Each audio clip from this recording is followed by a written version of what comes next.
The big effect to me was without these big technological advancements, I would have never made as many films as I did. How do you find there's a difference when you're doing like documentary versus very narrative-based film? I'd say yes and no for sure. I'll explain that answer. I think when it comes to documentary, sometimes you have more leeway. The big connecting point is I want to bring back the kind of movie that I loved to watch when I was young. The types of movies that were made in like the 60s and the 70s. For people who think like, man, like what's the point of even trying to, what's going to happen? What do people even want? I don't like thinking in terms of audience when you're still developing. Mm-hmm. Like everyone has a phone nowadays. So like honestly setting up lighting or asking someone who knows how to set up lighting and filming on your phone, grab 2 actors or even just one and have them do a monologue. It's kind of this. Welcome to the Circles Chat podcast. My name is Elijah. I'm your host here today. And as you know, with Circles Chat, we don't grow in a straight line. We grow in a circle together. And one of the industries that I find that there seems to be this conversation of is there growth, is there not growth, how to get into it. There's a lot of intrigue in it. And it feels like there's a lot of people who are in this industry without realizing that they're even in it with how things are set up. It's the film industry. So I decided to bring myself a few guests here who they've been doing a great job in the film industry as we see it today. And I want to let them have their introduction for themselves. So I'm going to let you guys introduce yourself to the audience. And I want to ask you guys as well, as you introduce yourself and what you do, but let us know, what was that first film that you watched where you're like, I want to get into this. I want to get into film industry. So I'll say my name is Elijah. I'm a podcast host. I also work with doing creative direction. And for me, film, I watched a lot of movies through the years, but the first time I watched a movie that made me say, I think I want to touch into this kind of industry here, it was a Jet Li movie. Oh my goodness. No, it was not a Jet Li. It was Ong Bak. My apologies. And it was the first time seeing a Kung Fu movie. And the whole aspect of action movies always intrigued me, but seeing a Kung Fu movie and seeing how they flip the script of how an action movie can look in this intriguing way, I was very much like, oh, I wonder what it'd be like if I do this. And I started going through my own rabbit hole of figuring what I enjoy in film and going through and from there. And I'll say in him as well, I ended up loving a lot of like George Lucas, but another director I love so much that also from that rabbit hole had a big inspiration on me was, oh my, the name is not in my head just right now. Pulp Fiction. Tarantino. Thank you. Tarantino, going through a set of his movies, I was just like, this different look and this way of approaching. I was like, him and Leo are just like, you guys are Jordan and Pippen. You guys are Kobe and Shaq pretty much. So that was my intrigue. And starting with yourself as well. Why don't you introduce yourself? Well, first, thank you for having me. My name is Selina McCallum. I'm born and raised in Toronto, Jamaican and Tanzanian roots. I'm a videographer, photographer, filmmaker, film festival founder as well, and just all around creative person. So, yeah. Your film festival, it's been growing the last few years, I think. Yes, thank you. So I started it 3 years ago. It's called Leverage Lens is the organization name, and the film festival is Leverage Lens Film Plus Art. Mm-hmm. Basically, we showcase short documentary films by emerging filmmakers, as well as established filmmakers too. And the purpose of it is to showcase that I felt like documentaries weren't really getting the love and the spotlight that they deserved. Like we have big film festivals like Hot Docs and TIFF, and there's obviously Doc NYC and things like that, but all of them are very competitive. And sometimes they also look for a commercial appeal. And so with Leverage Lens, it's something that can help us be on all the same playing field, and have a space where you can connect, network. And on top of that, it's also open to artists and photographers. So you have like this other medium of art that kind of lets you relate to other people in a different way. And you don't just come for the films, you come for the art and the photos. So, yeah. And I guess for yourself, was there a film that got you into like, I want to go into a deep dive and experiment in this industry here? Yes, definitely. So I do have more of a documentary background, but I'll say for a narrative feature film, it's this film called Crash. I always forget the director's name, but he is Canadian. And basically, this film features or stars Sandra Bullock and a bunch of other celebrities as well. But the purpose of the film is just showcasing like anything you do can really have a cause effect on someone else. And it really showcases the stereotypes of people and what you believe in your mind can kind of like let you treat that person differently. And so, yeah, that's the first film that I really loved that I think was like, I want to get into this to kind of really show people how stereotypes and discrimination and things like this can like lead up to really like tragic moments. So my name is Augustin Sassarman. I'm a film director, and so far I've made a little bit more than 25 short films, and my first feature film last year. Now I'm working on my second feature film, Storytellers. And for the movie thing, I would say I never really had an experience, a kind of 1 second to the next in terms of watching a movie. Mine was a little bit different, but I remember the first movie that I watched that I remember being really shocked by, and this is going to sound like I'm just saying this because Spielberg is also my favorite director, but I remember also seeing The Greatest Show on Earth, and that's kind of like the first movie I remember seeing, and there's a couple scenes in there that I remember totally shocked me. Going from just Disney movies to that was kind of was a lot, and that was the first movie I remember seeing that was really just a shock to me. So that was my first experience that I remember. I feel like though that's where your favorite director becomes your favorite director. Is it's one of the ones that got you like, I'm going through this rabbit hole now kind of thing. Fair enough. And what I find so interesting with both of you guys is both of you guys do your own directing. You have a more narrative base. You have more documentary background. You also have, like I said, you have a lot of short films, just under 25 short films you've done. You have a film festival that you help showcase people as well. And it shows this, I see honestly in both of you guys, key elements of what feels like this renaissance in the independent film industry. Because the fact that we can do this on even like the scale that we do it on ourselves, the idea of yourself being able to garner an audience. And I see a lot of the work that you do on your social media to promote your short films, to promote the films that you're doing without the need of having to go through a larger film production company, and you're able to do it yourself. The fact that, as you said, you're able to have your own festival that you're able to promote and have people have a shine on themselves. And you also found this mix of an audience of people who are into that, of the artistic community, people who love physical art, but as well as film art as well.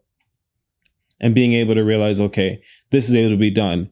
And there's ways that people, I can imagine you've seen success stories of people who debuted a film or shown a film, and you see that it goes to another level because there's people who watch and they're like, this spoke to me, and people speak about it and it grows from there. And I wonder how that is for you guys when you see the advancement of technology and you take a second and step back and think, whoa, this is possible for me here right now. How that impacts how you go about the day-to-day and creating and sorting things out in social media with the tools at hand. Well, for me, a big thing, I kind of was on the other side of that, where technology had a huge effect on me, less on the marketing and self-distribution side, which is obviously huge. The big effect to me was, without these big technological advancements, I would have never made as many films as I did, which I think is how I learned everything I have. Back in the day when you had to buy actual film, and who knows how many people actually had film cameras. Now everybody has a phone. Mm-hmm. And with that, I mean, every film I've made has been on my phone. So it's just, that has been the biggest effect on me personally. Just recently, I started promoting my Storytellers, the feature film I'm doing next. That's what I'm wearing right now. But and social media has been a huge part of that, because I'm starting a crowdfunding campaign on July 7th, and promoting and getting people part of the audience, building my personal brand has been huge. Although I really got into that game pretty late, just because I really believe in this film, so I wanted to really promote it and get people following it. That's been the big thing for me. But what about you? Well, firstly, I love your shirt. That's really cool. I love the film in the middle there too, and storyteller, so it goes really well. Thank you. 25 short films is not easy at all, so that's really awesome too. Thank you. And I agree with, like, everyone has a phone nowadays. So, like, honestly, setting up lighting, or asking someone who knows how to set up lighting and filming on your phone, grab 2 actors or even just one and have them do a monologue. It's kind of as simple as that nowadays. And even if we're seeing the change now of, like, vertical films and vertical episodes that have been really taking off on TikTok. And I've been kind of like keeping up with every time I see an article that comes out, which says, like, vertical films are making this much amount of money, or even studios are now investing in, like, vertical films. It's just really, like, it's really different nowadays, I think. And with technology, with our phones, with lighting being as cheap as like $100 on Amazon, depending on what light you're getting and stuff. It's so accessible nowadays for someone to make their own film in their home in like an hour, So if they have an idea or a story and they want to do that, I think it's just really much more accessible than it was, like, at, say, 10 years ago. For people who think, like, man, like, what's the point of even trying? What's going to happen? What do people even want? What would you suggest from your journeys of making these films that you guys have done and the festivals that you work on, for people who are trying to figure that out of where's the audience I'm going to see? What's the point? Where's the end goal point at this point? Yeah, we talked about this a little bit before. Yeah. I don't like thinking in terms of audience when you're still developing. I think people, to each, everyone has their own journey, but I think people often think about the audience too early. It's always important. At the end of the day, I've always believed that I make my films for the most amount of people possible to enjoy them. But my first couple of short films, my backyard, I did not want anyone to see those. Like we talked about, just lifting the weights, training. Yeah. For those who didn't hear that. Yeah. So I just believe that making films is, I was a high performance athlete until 2 years ago. And one of the big things that I would hear a lot is, I was telling you, I was the Canadian champion for my sailing boat class with my teammate, my brother, for 2 years straight. And a lot of people just thought that came from, oh, you must love sailing so much, you do it all the time. But there was really never a time where I enjoyed any of it, except when we would win. There's literally nothing else that was fun about that, about all those years of training. Well, there's sometimes, but, and what I learned from that is, what's fun is the end goal, is looking back and seeing how far you've come. And I've kind of taken that into filmmaking, where I believed in quantity over quality when starting out, ignoring the audience, just training, lifting the weights, getting better, making all the mistakes, making the short. That's why I made so many short films on my phone with friends and family, just because I wanted to make all those mistakes.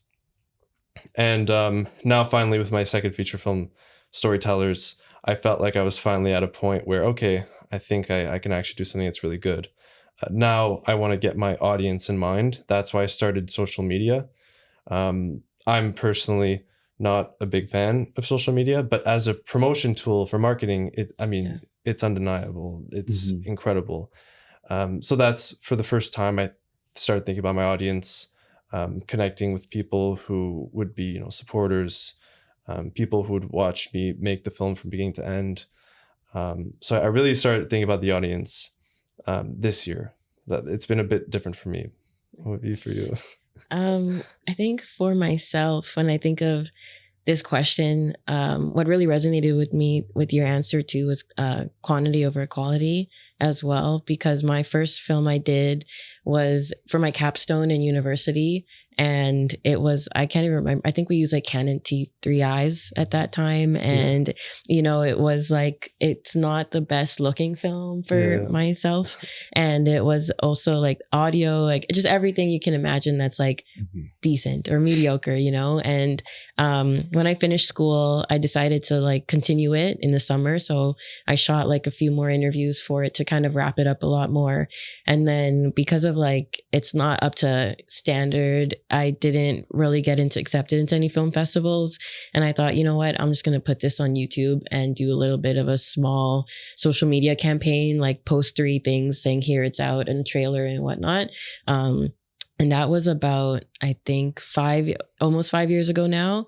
And now that film, it's about 25 minutes long. It's I think just reached 100,000 followers. No, sorry, not followers, views, 100,000 views, but also opened the door to, the film is about sex trafficking in Ontario and Michigan, and just kind of alerting people of like how these predators kind of seek the girls, how they kind of like talk to them, act like they're friends, or then want to act like they're getting into a relationship and then trap you in that, and it becomes very abusive. And that's kind of how the sex trafficking starts in that way. So because of the film being on my YouTube channel, I think it was United Way Muskoka invited me out to talk at a small community film festival that they had. And so like, if I didn't put that film on YouTube and just thought like, no, this is terrible, I don't want to put it out, or if I just kind of thought like, who's gonna want to watch this, like not, and then that at that point, like thinking about the audience in that way, like if I focus on the audience and just thought like no one's gonna watch it, I'm not putting it out, then all those opportunities wouldn't have happened. And so yeah, I think in that way, like I guess I do think about the audience in terms of like who would relate to this and who will this impact, and what impact do I want to make, and will this audience like appreciate this film, or is it a type of film, especially being in the documentary world, is it a type of film that I should speak to this audience before I make it, or like who can help me with this film specifically, if it's somebody, a community member already doing that work, and I should have them in the interview or something like that. And so that's the only time I think of audience. But as my first time making a narrative film, which I want to do and aspire to do, right now I'm not thinking about the audience. It's more so like, I want to make this film for me. And it's a film that I want to make kind of like on my healing journey in a way. So, yeah. And then I love how you ended with that. Exactly. It's that journey. And there is that piece of like, there's this healing journey that you want to bring people through, and you're bringing yourself through, but you're bringing people through it as well as you're doing it. And 2 things that come to my head as I was listening to both of you guys is it brings me back to the journey when I was more working in the music side of the industry, and I was able to get an experience where I was working on doing music, whatever, and I ended up getting to work with a team of people who were like, okay, we want to help you put together like your first project. And I was like, okay, sick. And making songs, boom, boom, boom, going through. And there's literally, like you're saying, you start with the quantity first so you can understand your quality. You can't start with the quality. You have to understand what your quality is. It's almost like at first. And you make it. And I always say to people in the music side of things, make like 100 songs before you put like one project out, because you're going to be going through this phase of like, oh, I'm making. Oh, there's this like bit of correlation over here. Making. There's this audience that likes this correlation. Okay. I know how to now artistically tie this into a bow of my brand, how I'm going to brand this, and I'm going to make this. But if you try to skip anything in the process, you're going to have a hard time of sticking to a brand that feels true to you. And you're going to end up being in a place where, okay, I started here, I got over here.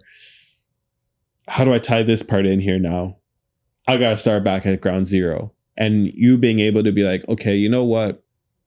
This got rejected. This is at this place. Instead of dedicating to the quality has to matter, you dedicate to the quantity is what matters. And that's where people start being like, oh, I resonate with this here. I like this part here. And there is a lot. And when I think of you, I think of how you put a voice for women in your documentaries. And there is that aspect that people don't think about of there's always, okay, what is it that's hard? And it's like, let me show you. I'm going to show you how it's not as easy as you think it is. I'm going to show you how difficult it can be in these aspects here. And then for yourself, people don't think about, okay, I do the 25 short films and how like you did it on your phone. You just grab a person here or there and you learn through that journey. And if people don't think about like, okay, let myself let me be bad so I can learn what the bad thing is that I'm doing. And people can enjoy that I'm learning this process here. And I also say like the stories too, because I think what happens is people will focus on the story that you're telling and what it means to you and like how it connects to you and what brought you to tell that story. So even with Leverage Lens Film Festival, I don't kind of look at, oh, this shot here is overexposed and the audio kind of peaks over here for this filmmaker's film. I more so look at the story itself that they're sharing and what their goal of sharing the story is.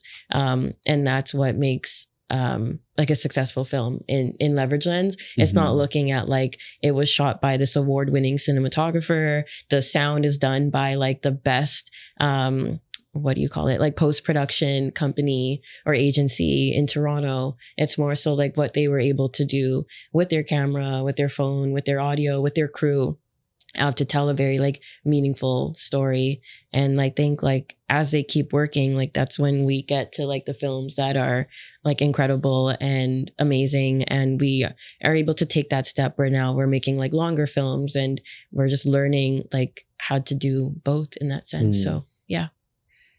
And one thing I was going to say, I was thinking while you were saying it as well is I look at the aspects with documentaries and it's so interesting how, as you said earlier, it doesn't get this light put on it so heavily. But if you really think about it a lot, when I go on Netflix personally, and I look at some of the top that are in there, they all end up being documentaries. Like, I can't remember the name of it, but there was a documentary they did recently of the girl who got into a car crash. Oh, yeah.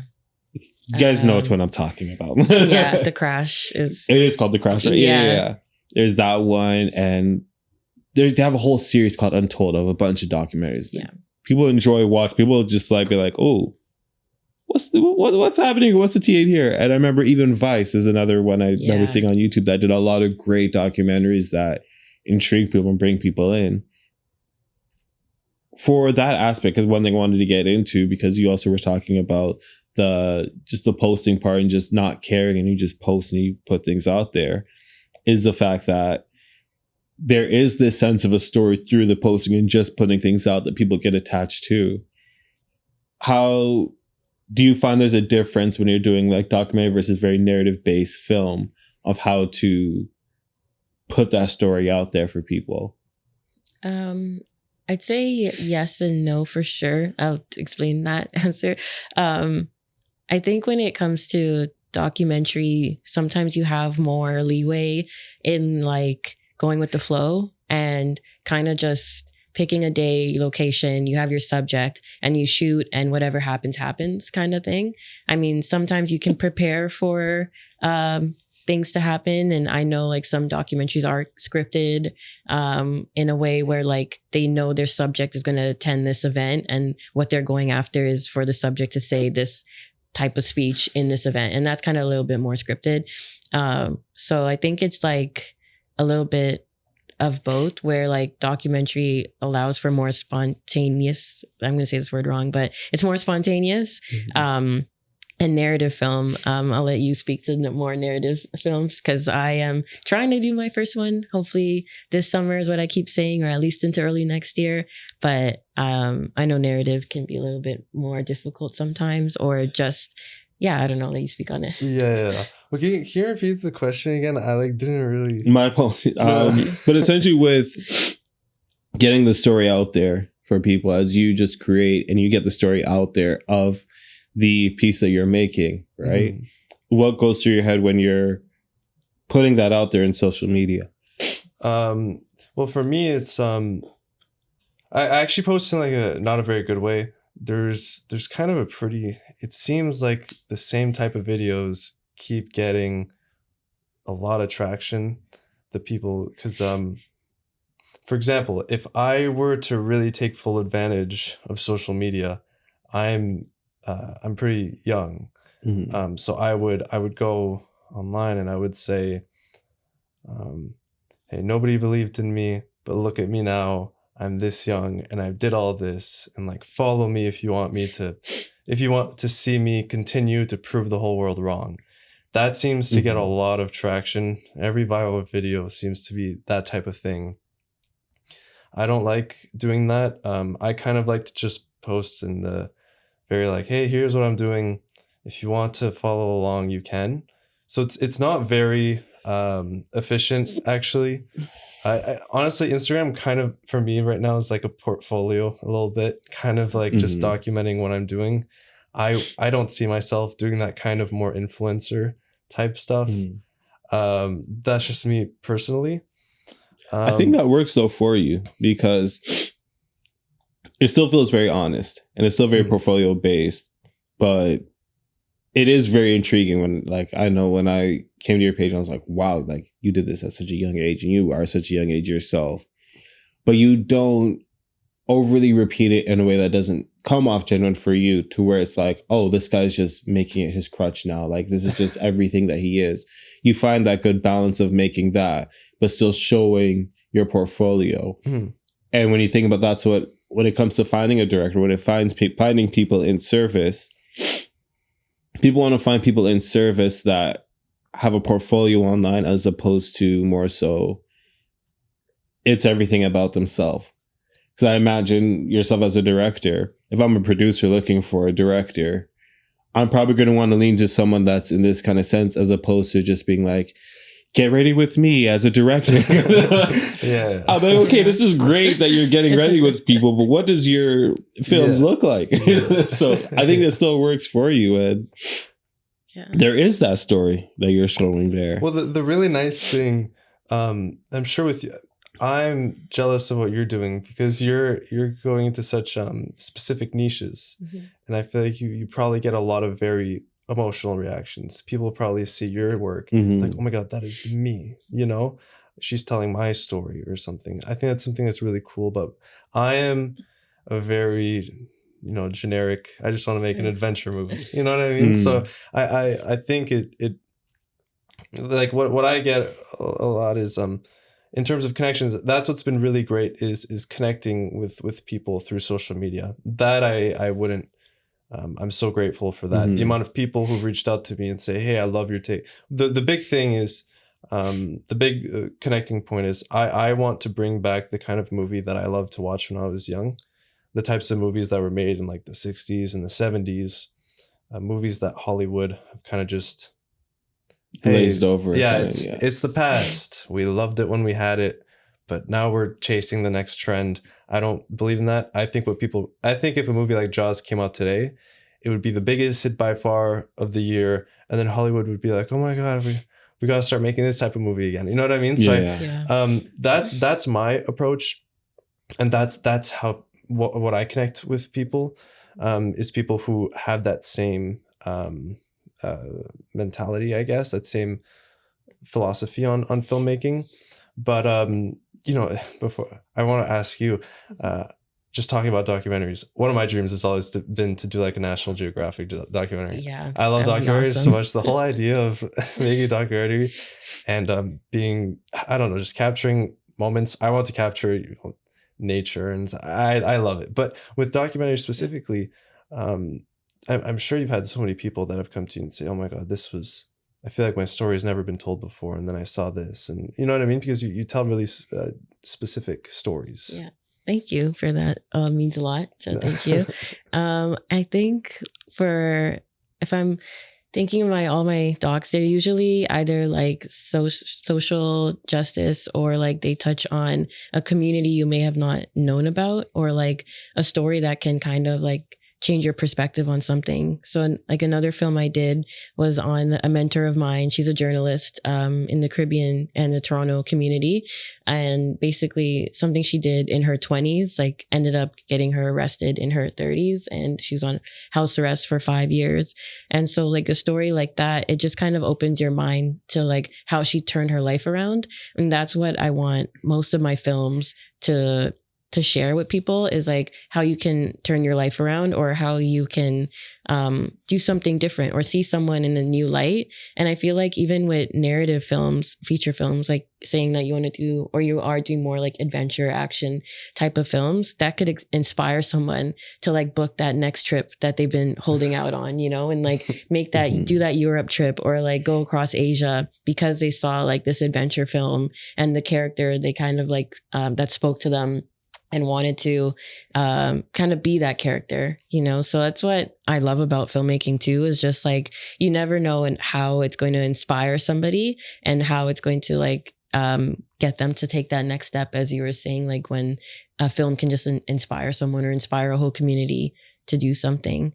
And I also wanted to speak to social media. I think I'm more of like both, where I want to be somewhat of that like filmmaker influencer, like with your great hook that you were saying, like, you know, I'm this age and like no one believed in me, which and is fair. you know, so I think that it works. And in my opinion, I like that only because like now it's opening the door for me for like other people to see me, even if like you're cringing inside and you know you don't want people to take you as like, oh, this guy's just kind of like boasting or whatever, like as it comes across, right? But the whole point of is like, you're gonna see my work now because you saw that reel.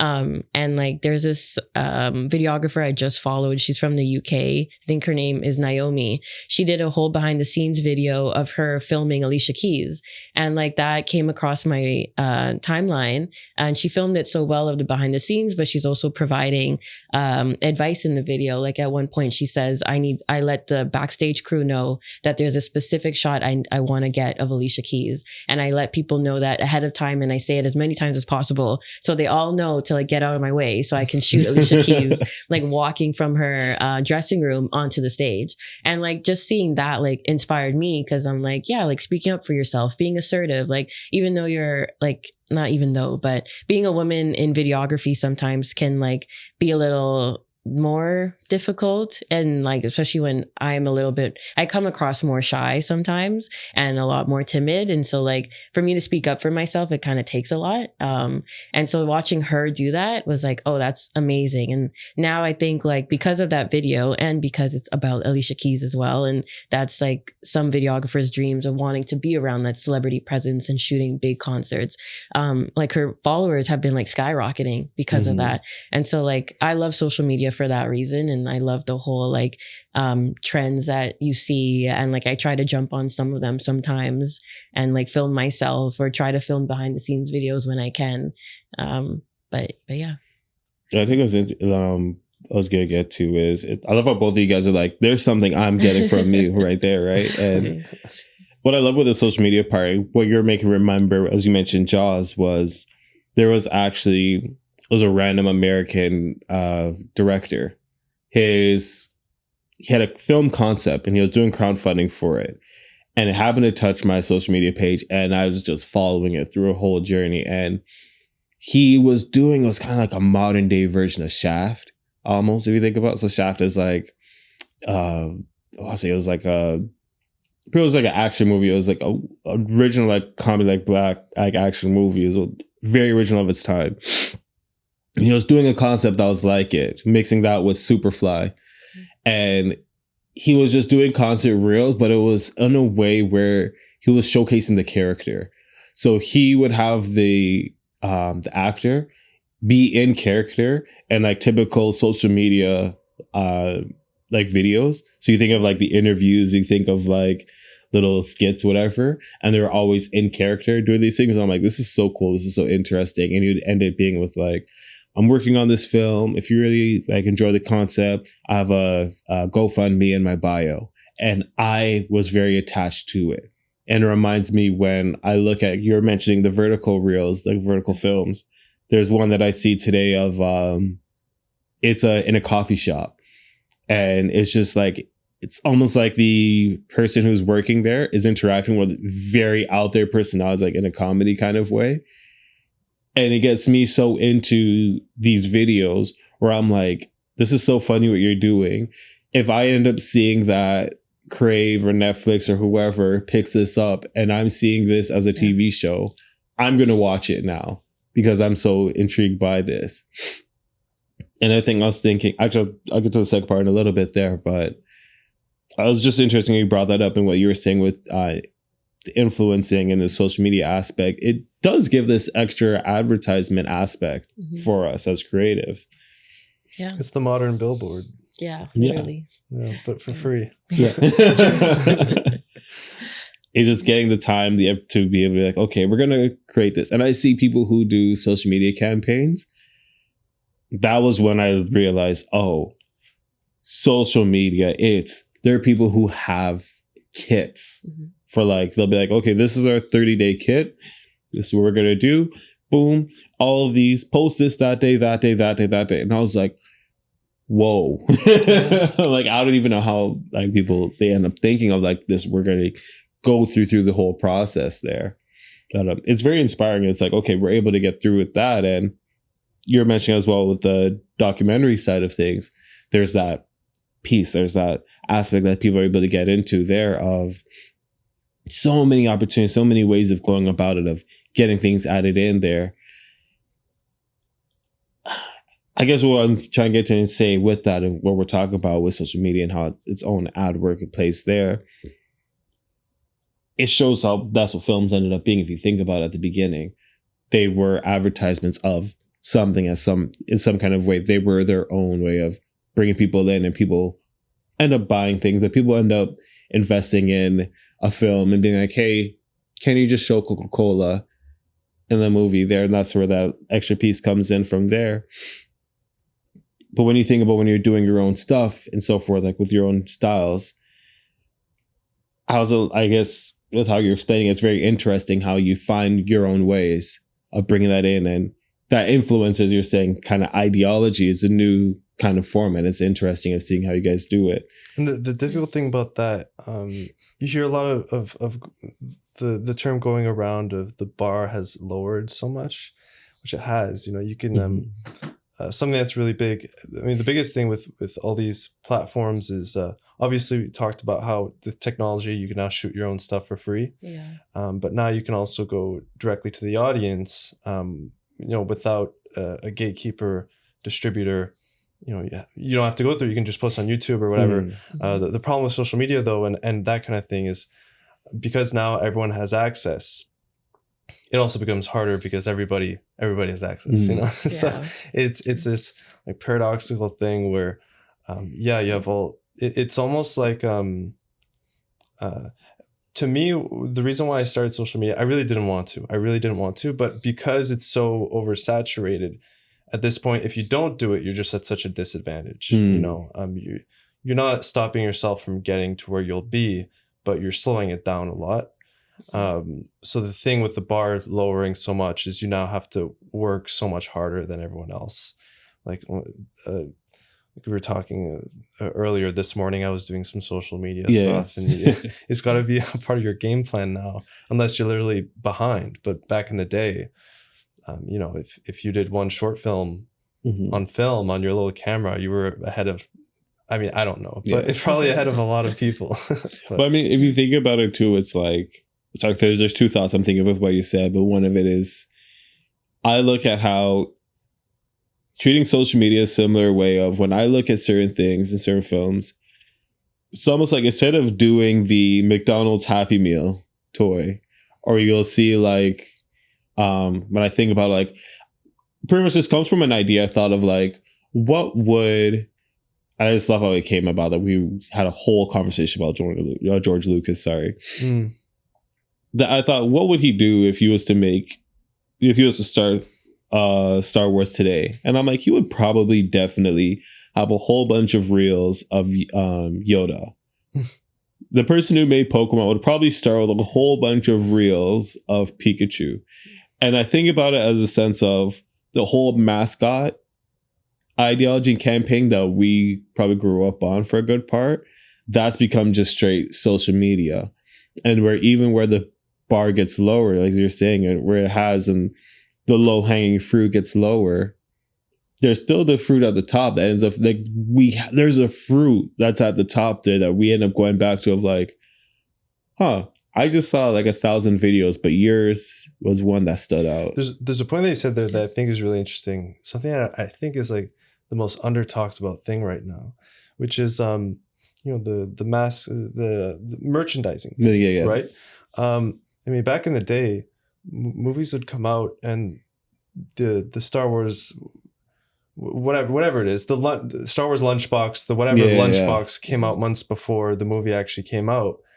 People were already a part of the world before the movie came out, and we all know obviously that the bulk of money from movies, from the really big ones, comes from merchandising. And I mean, the whole social media promoting is great, but I think what's going to be really important, something that indie filmmakers are really, I don't hear them talk about it enough, is we got to bring back the cultural like whatever you would call it, the phenomenal is a good way like of putting explosion of this movie's coming out everywhere you look. Like they did it with the Minecraft movie, right? Everything was Minecraft movie, which I thought was great. I think it was for the wrong movie. You know, I think they should have done that with literally anything else. I mean, there's so many movies I can think of that should have been billion-dollar movies, but you didn't even hear about it. And it's I think it's a big thing is like Jaws. When Jaws came out, they made it into a ride that you could go to. They merchandising this, that, the other thing, and it became a cultural phenomenon. And obviously, with that, that's where a lot of capital comes in, and you can't just do that with. I mean, you can do that with Instagram, but really kind of putting your movie into the faces of every living person is, I think, something that we need to bring back. And it's, I don't know, I think it's underutilized, but it'll be bringing back the cultural phenomenon. Right now, a movie comes in and you don't really care, I'll go watch it next weekend. But I'll just wait for it to go on like streaming. Wait for it to just go on streaming. Yeah, it shouldn't be like that. You should be so excited that you have to watch it now. I think that also with like when it comes to merchandise, it depends on the film, because I still see like the rise and like from my experience, like popcorn buckets, that was really is really big. It's still in terms of like when The Devil Wears Prada 2 came out, like the popcorn bucket was like a purse. We had the Mario movie come out, and that was like the Yoshi and the Star popcorn buckets. And so like I think it's like hit or miss with some films where they are providing the merchandise, the shirts, and like the fans are out there seeking like the sweaters, hats, shoes, even like to wear, and then getting the popcorn buckets and things like that. And then other films where they're like not putting it as much into their marketing as they want to, or they are in like different ways, I guess. I think it comes to a lot of the budgeting, and I think with a lot of filmmakers, I'm one to be a victim of it, and having to learn eventually, is when we look at the budgets of films. I always assumed when I saw, this movie had like a $500 million budget, I was like, wow, that's how much like all the actors and all the camera people got paid. And I realized like, wait, no, like probably like 30% of that went to everything I'm thinking of. 70% of that went to the advertising and so forth. And it's when the budget is able to be there, it's like, okay, we're going to put this into there and so forth. And I keep looking at your shirt and I'm like, I love how you got the merch right there for the storytellers. And I'll probably get one myself because I feel like I'm a part of the story that's going here, right? I'll give you a discount. And maybe we'll put the promo code and the link down below. But cool. It's interesting how that comes about and how you said the pop. I'm just realizing, like a lot of the and I love that you said that too. I mean, there's some movies. For example, Jaws. I mean, Jaws was such a big thing. Apparently, it caused like a huge surge in killings of sharks. I mean, that's how big the success was. And the reason why I bring that up is a movie like Jaws, the reason why I bring that specifically up is apparently people wouldn't even go swimming. And that was really damaging the Just how economy terrifying they were, yeah. of like beach cities and all those things. Just to touch on what you were saying, that was like the perfect type of movie to create a cultural phenomenon, like a kind of universally like everyone can watch Jaws and be scared, and everyone can watch Jaws and appreciate it in their own way. Not everyone can watch, I don't know, I don't know. Like there's so many examples of movies where it just isn't successful because they're maybe not the right type of movie. Also sometimes the right type of movie, but just a really bad movie. But it's there's a lot to it. Yeah. But I think it's the kind of machine around a movie needs to come back. And I think it's happening a little bit. Like I think it was either Obsession or Backrooms where which one was it? I think it was Obsession, one of the two, where it was the first time that the third weekend made more money than any of the other weekends, and that was Obsession. Like really exciting. It was Obsession. Okay, yeah. Obsession. Thank you for the fact check. Okay. Which is, that doesn't sound like anything crazy. It's only 3 weekends, but nowadays, if your movie isn't successful the first weekend, then it's like, we're like, boo, yeah, exactly, it's done. Yeah. And we're talking about like hundreds of millions of dollars. Yeah. It's still a failure. I mean, I heard something crazy. Maybe this is totally not true, but I heard to break even on Avatar 2, they needed to make $2 billion. Yeah. Which is, I mean, they did because James Cameron is awesome, but it was pretty much $2 billion. Yeah. And but they almost didn't come in close though. They came really close. Yeah, they're fighting to get up there. It's insane how much money a movie needs to make to be average, Yeah. But it comes down to it's that fight between the budget versus what comes out of it, where Avatar's budget was 1.7, almost $2 billion. So it's like, okay, if you wanted this much money for this, and I think that's the part that gets, and I've seen, I got to work with someone who told me about Wills. I work with Ron Diaz, another filmmaker in Toronto, and the stress he was going through with the process and be like, okay, we need to get this right, that right. How's the process? How's the reception going to be? How's all this going to work out? And it's, if $200 million got put into this, as a producer, you're going to need to have $200 million hit. And I love how you brought up Obsession and with how tied to the conversation of social media, funny enough, because I think about how social media gave that film a whole new light. Where it's like that one scene where they're going like, no. Everyone started sharing that, and they were like, ooh, I relate to this, or ooh, this looks crazy. A lot of I want to see it around the world. People were like, I like this. I'm gonna go watch this. It's funny because Obsession was a really slow success. It came out 2024, I think. Obsession? Or no, they didn't come out, but it was in the festival run in 2024. And people were seeing it in 2024, and now this is when everyone's hearing about it. Backrooms is different, right? But you can argue it's because everybody kind of knew about it anyways with the YouTube stuff that was going on. But it really did feel like Obsession. I mean, obviously a really good movie, but really came back because of social media.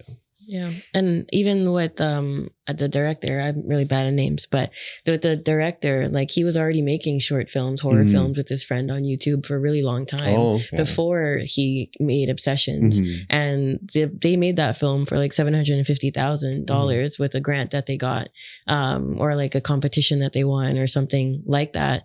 And now to have that film be like getting over $200 million is insane, because it can really showcase that, like, you don't have to make a film for $2 billion for it to be successful. You can have $1,000, or let's say 100,000, 500, 750,000 is incredible. And this is what you can do with that, and like really make a film that will gross into the millions of dollars of money. So I think just what the director of Obsessions was able to do was show that, like, you don't have to have that a bigger budget to make an incredible film. You just need to have like a cast, a crew that's passionate about what you want to do, what you're trying to achieve, and a really good storyline that fits, that makes sense, that has a clear beginning, middle, and end. And then that extra push is Instagram, is TikTok, and creating that like, or even like Reddit threads or Reddit, Reddit threads where people are really like talking about the film and giving their own theories of like what really did happen, and like the One Wish Willow, like where does it come from, and things like that, and kind of create their own universe now around the film that you made. And I think that's like the most coolest thing to see after the film is done, is how other people take it and like what they kind of create with it, the reels that they make, the audio that they pull from it, and how they relate to it. So and what I love about the director of Obsession, I think his name is Curry Barker. Okay. I might be wrong, but what I liked about him, I honestly am way more impressed by Obsession than by Backrooms, even though Backrooms made more money. And they're both young filmmakers. Both young filmmakers, and he's younger. He's like 20, and then Curry Barker is 26, I think. But the thing is I looked into Curry Barker when I heard about him. I was like, who is this guy, right? But I looked at him. He's like, he's been actually doing the work. I thought, because I had seen him. I think a lot of people had seen him for his skits, and I was like, oh, it's just another guy who got this chance because of something else. He didn't actually work for it. But he's made a lot of short films all within the horror world, so you can tell that he is really, or not, maybe not all of them, but most of them. And you can really tell that he's actually been working towards it. And I mean, good for him, because he really, and that's one of the reasons why I think people should do a lot of short films before they, or a lot of films before they do their big thing, is he knew how to utilize the small amount of money to do something big, which I'm sure came from, he made all those films and he was like, oh, I can do this for basically nothing. What I don't like about Kane Parsons, the director of The Backrooms, is, I mean, really incredible, what this 19-year-old was able to do. But I just feel like, you look at what he's done, and he doesn't, other than The Backrooms, he never really trained himself. To me, Backrooms, sure, they're short films, but what kind of practice are you getting from that? It went super viral, and he got an opportunity, which I honestly, I think is it just didn't feel like it was earned. It felt more like it was just the virality of it. Like the algorithm just happened to pick him, and then somehow he got picked up. I mean, $10 million for this young kid. I don't know what they were thinking, to be honest, to give 10 million to this young director who like hasn't actually made a movie before. It's like giving like a gun to a baby or something. I don't know, whatever comparison you want. Or like, for example, that I don't know if you guys heard of the young Harvard director who made that short film that went super viral on YouTube. Did you hear about that? Nothing Except Everything or something. It went super viral like a year, some time ago.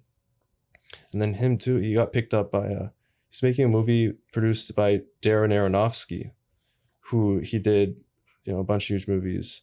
And I don't know, it's all to say, amazing guys. They're doing an incredible job. But what my eye is more, I'm really looking out to the future of Curry Barker. I think that's somebody who's going to have a huge future. The few things I'm thinking as I'm listening to everything, and I'm trying to hit each pinpoint in my head that I've been thinking through the conversation here, is one is how much, as you're saying earlier as well with the machine part, I wanted to get to that part there earlier, was I was starting to think about how every aspect of it, even a soundtrack, can be so pivotal. Like I know for myself, I ended up having, when I was younger, I don't remember if it was a double VHS or a double disc of Jungle Book. But I remember Phil Collins, pretty sure it was, no, not Jungle Book. I think it was Tarzan, sorry. That Phil Collins did the executive production for the soundtrack and some of the scoring. And it showed the behind the scenes of the creation of that. And I was just blown away, just seeing like this big old orchestra being brought in for this film. And I was like, whoa. And then I think about the Black Panther movie, when that came out, the soundtrack had a whole lot of, it did a good amount to bring success to it. And it almost seems so unbelievable to accomplish on a smaller level, these things. But when you think about, it's a matter of how much we're gatekeeping ourselves from each other as creatives. And there's no reason why on a small scale, we shouldn't be able to be like, hey, I have these 5 friends who are in music. I have these 3 friends who are producers. Would you guys just like to, I'll may pay for like a studio session or whatever. If you were to pay for like a 1-day studio session, say $80, $100 an hour, 8 hours, $800 or so, just get the soundtrack done. You're getting yourself into this world as well. Can you just do this the rest for me as a favor? But a lot of times where we get ourselves locked as creatives, and not just on the film side, all creatives I find, we get ourselves locked. We're trying to figure out, how am I going to get past the next day? How am I going to get by? How am I survive? We let some of these opportunities not even be a thing. And I imagine, as I say the idea of a soundtrack, you guys are probably in your head like, okay, how am I going to get to these? I know the people, but the conversation of getting them to also be like, okay, I would do it, it's never that easy, because we all do it to ourselves. And they probably see you guys doing films and thinking, do I want to message them for this idea as well? And they're probably nervous too. But we do this to ourselves because it's like, are we going to pull ourselves down, or are we going to pull each other up? And then another thing I was thinking with, we're talking about with directions, how people get chosen, and how these connections end up making such an impact of like, someone could be not as much done, but they had the right connection. They were just seen in the right rooms. And it's like, all right, I'm willing to take the shot in the dark at you, because who knows, like I've seen people where it's like, they happened. Like I remember one of the first films that I wrote, I was just COVID creating, just doing whatever. And I wrote a quick, I think it was an episode or a short film that I wrote. And it happened to get to someone in the room. They're like, oh, we really like this, but we just want to do this, want to do that. To script where I was like, this isn't going to work out. But I was able to work with a pretty successful team at the time and be able to have an idea passed by them.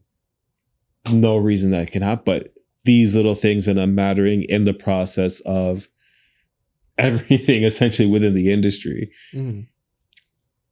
Yeah. Yeah, talking about the luck thing. I mean, it's such a good point. I feel like so many people give up before they get lucky, Mm-hmm. And I think I personally have never believed in luck. I think the only luck that come, I guess for me personally in my life, was the parents that I was given at birth. I mean, I could have had parents that would have raised me some different way. I would have never been who I am today. But then now that I'm an adult, I feel like luck may come to people at different times, but I think everybody gets lucky just as much as the other person. Mm-hmm. Just some people are ready or not for it. I mean, look at you. I mean, I don't see you stopping anytime soon. I feel like, or you either. I mean, you two are really grinding, and it's just like, I hate saying if, it's a question of when for mm-hmm. people like you who don't quit, and I think that's a big problem with the film industry is why there seems to be a big lack of talent, for the past, like 60 years, pretty much the same directors have been at the top of the game for the entire last 6 years. And you'd think like, any other, like, where's the competition? And I think it's because so many people give up before they get a few no's, they get a few rejections, they make a bad movie. It's like, what if you just kept going? At one point you would have made something successful. And mm-hmm. I don't know. I just like that. I think I heard you talk about, that luck aspect. And I really like that. Yeah, I find it's, and I get where you're coming from. And I find this with the luck, it's not so much that it's like, some fairy landed on you and granted a wish to you, mm-hmm. but it's like, it's that for some people it could be 2 months, some people it could be 8 months, some people it can be 3 years. But it's a fact that there really and truly is no formula. There's no one formula. Because if there was all one formula, there would be, like, I look at the sports analogy of there's be a draft, essentially. Yeah. Like, well, second pick in the 2027 draft is going to be Selina. There never ends up being this one linear path with everyone. Like, some directors end up going and they make it through at like 19, 20. Some don't get it to like 45 years old and so forth. And it's like people get lucky when they're super young, but they don't see it because, I mean, who knows how many times a big producer that could have changed this person's life passed by their YouTube channel by accident and looked at it for a second, but that person doesn't have anything to show for and it went by. That person has no idea that they got lucky. But if they had, you know, all those years, instead of wasting their time, if they had actually put in the work, maybe that producer would have actually reached out to them. You know what I mean? So I think it's also it's getting caught up with critics as well, and the idea of what you were saying earlier, a lot of people end up quitting, and it's because people end up being like, oh, this thing failed, you're going to be a failure now, kind of thing. And with so much of a scope, it's people just got to sometimes just relax. Like, it does not work that way of, oh, these 3 things failed, they're going to fail now. Because imagine the amount of people there are people who I see, and I speak a lot with the music side of things. That's what I've had the utmost of studying of. And I think of someone such as, because one of the people I just recently was looking into was Snoop Dogg. We all look at Snoop Dogg like he's mad success. No one can deny his success. But if you look at between Doggy Style and I can't remember the album that had Beautiful on it with Pharrell, he had like 5 or so albums that didn't go number 1, where people would look at that and be like, oh, you failed. But no. Yeah, it's just leading to something greater or something bigger in that case. And it's really, for me, comes down to consistency, especially when being an artist in music, being an artist in filmmaking. It's just like the fact that you have to keep going. You have to keep putting yourself out there. And there's a quote that I really like that I can't remember it to a T, but it's really just like, just show up, just be in the room, you know, because there could be like 10 other talented people that just weren't in that room that day, but you were. And even if you're not as talented as the person next to you or the person that didn't show up, it's like now you're getting that opportunity. And whether it was luck or just right time, right place or something like that, I think it's just being able to show up for yourself. And no matter how tired you are and no matter how like, you're like, oh, well, you know what, I don't need to go, it's whatever. Like, it's just like, no, like motivate yourself to be there, to be in the room, to see yourself in the spot that you want to be in one day. Like if you want your film to have like the theatrical release and you want to be nominated for an Oscar one day or a Grammy one day as like a musician, it's like, what do I have to do to kind of get there? Is it like the TikTok, Instagram path, or is it the YouTube or something like that? So I really think it comes down to like, how consistent are you? And then how much work are you putting out there to kind of like own that spot in a way, or at least to make room for yourself. And on the other hand, you can be really consistent and very consistent and like nothing ever happens for you, or people refuse to acknowledge you for whatever reason, or they just don't acknowledge you because they just don't see you. And in that, for me, in that way, is like how I kind of created Leverage Lens, and where like I saw all these film festivals that were going after specific kind of people. They were going after films that had either featured a celebrity or they had something they could market off of. And that was really like irritating for me. And so I thought like, you know, it's that phrase of like, if you can't beat them, join them, in a way, where I'm like, okay, I'll make my own film festival, you know, for documentary filmmakers, where I'll be able to have an equal playing field of like these films that need to be heard, that should have a spot in the festival lineup. Now they can, and now they can use Leverage Lens as a launch where they can show other festivals, like we started here, or we were accepted in this Toronto Film Festival already, and these are how many people came out to see it, and this is how it was marketed, and things like that, to kind of propel themselves.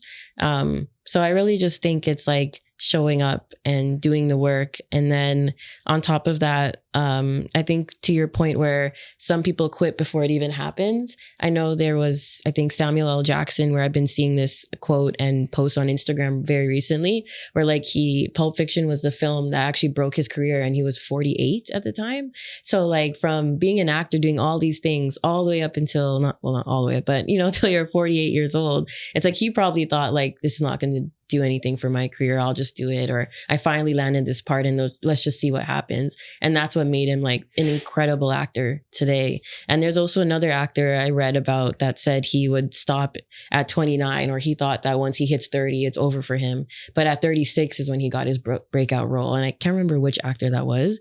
But yeah, I think it just comes down to like just always being there in like networking and like showing up when you can. So. And my favorite example, and if anyone ever came to me and said I'm quitting, I would tell them to read this, is talking about George Lucas. George Lucas, talking about, is one of my favorites.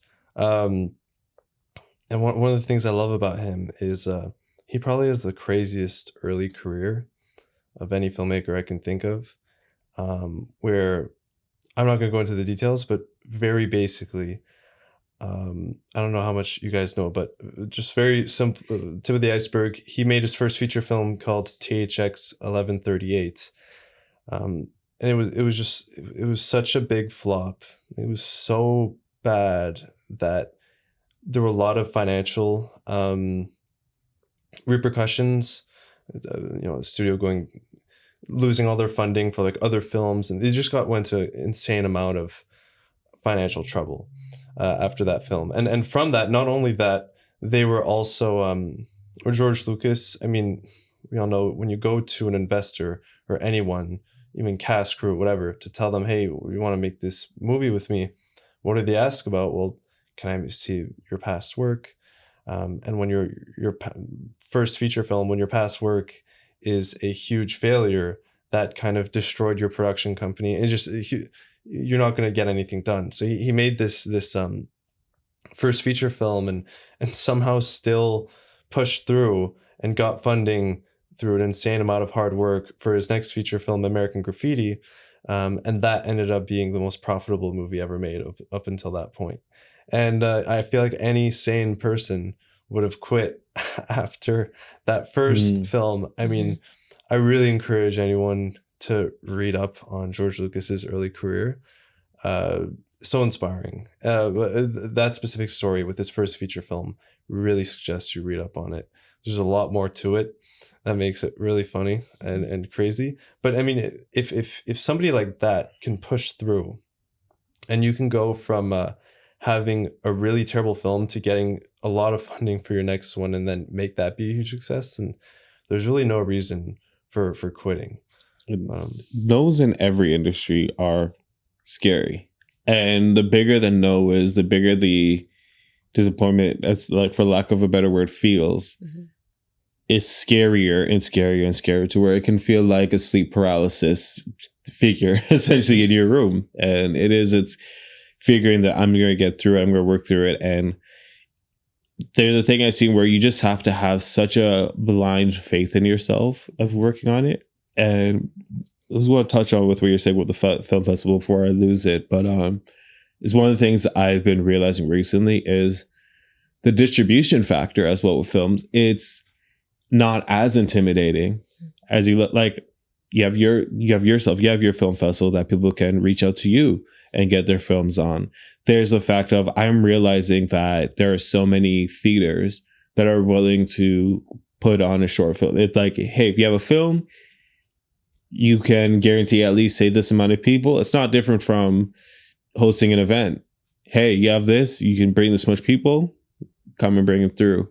There is now with streaming, there's platforms such as Tubi, for example, where, okay, show us your, I think it's the IP is the word in my head right now, but I don't think it's the IP, but essentially give us all the data, the metadata is what I'm trying to say, sorry, of this film, give us everything, and we can put it up here. And you can have watch parties, you can have release events and so forth. I was just at one for a comedy show recently. It's these little things within your own community of being able to start it, to get yourself that little bit of experience of doing it, to start getting it to a larger level. Yeah. That's true. And I think one local example I think of is Office Movers, Dre and Trey Richards, where they also started on YouTube. They were consistent in posting their vlogs. Jay has like a really cool and funny way of his editing, his style, what he does. They also do like the subtitles for people, you know, so with the patois and like the English subtitles. And it is really funny to see. And then to them making Office Movers based off their experience of working with their dad. And that was really also like cool to see, because one thing I love about filmmakers is we will write what we know, or we will kind of gain inspiration from our own lives or people's lives around us and turn that into something. And so seeing them turn their story into 2 seasons on Crave, and then now having about to go to season 3. Going to season 3, as well as getting a deal with Bell to, I think, create more shows now, is just like inspiring for me, because I think of like where that can end up for me when I do a film, when I write a short story or a short film or feature film, and like the dreams that I can have or that I can imagine for myself because they were able to do it and like carve that path for other people. And like, speaking of, I guess, gatekeepers in that sense too, is having all this technology, YouTube, TikTok, Instagram, where now you don't need to wait for that yes. And if you are rejected in like film festivals or getting that no, at least there's a way now that you can like push through until like somebody does give you that yes. So yeah. And I want to say quick, because you mentioned the Office Movers and bringing it back, what we're talking about with the advertising side of things. They were honestly, after I watched the first season, I wanted to look for country time, country style, sorry. And it got me like, man, I want to get country style. Literally, because of how many times Lucas, I know it's his real name, forgot his character name, but said it in the show. Was, hilarious. I was literally crying in that last episode too, of when they did stop. Go with the gatekeeping thing again. I get it as someone who, when I do these style podcasts, I message a lot of people, and the idea of someone being like, why would I want to be on this? No, don't even message me again. It's a scare that I fear that with every email I send out, that's going to happen. I'll get blacklisted, all these things. But one thing I've had to learn, especially with a sales background as well, is you just end up having to do it. And people who don't see the vision, they can eventually see the vision. There are people who, in all the industries that I've worked in, said no to me, didn't like me, didn't want anything to do with what I was doing. And then months later, it's like, hey, what's good? And I was like, wow, this just went, okay. Like, this happened. Wow, okay. And it's the scariest thing, not being afraid of the no. And sometimes it's letting that one thing, it's looking at, what am I afraid of? How do I get over this fear? Let's go through and see it through. Yeah. And it's, you're one yes away from reaching your dream life. Yeah, literally. So honestly, I feel like you guys end up being the perfect guests for this episode. You guys have such great perspectives. And it ties so much, I think, with where young creatives want to go within the film industry. So if you're someone who's in the film industry and you would like to be on an episode as well in the future, or maybe there's something that you want to ask, feel free to ask them as well. Yes, but we could go through a bit deeper on a future episode. I will have their links as well below if you're watching on YouTube. And I want to thank you guys again for coming out today.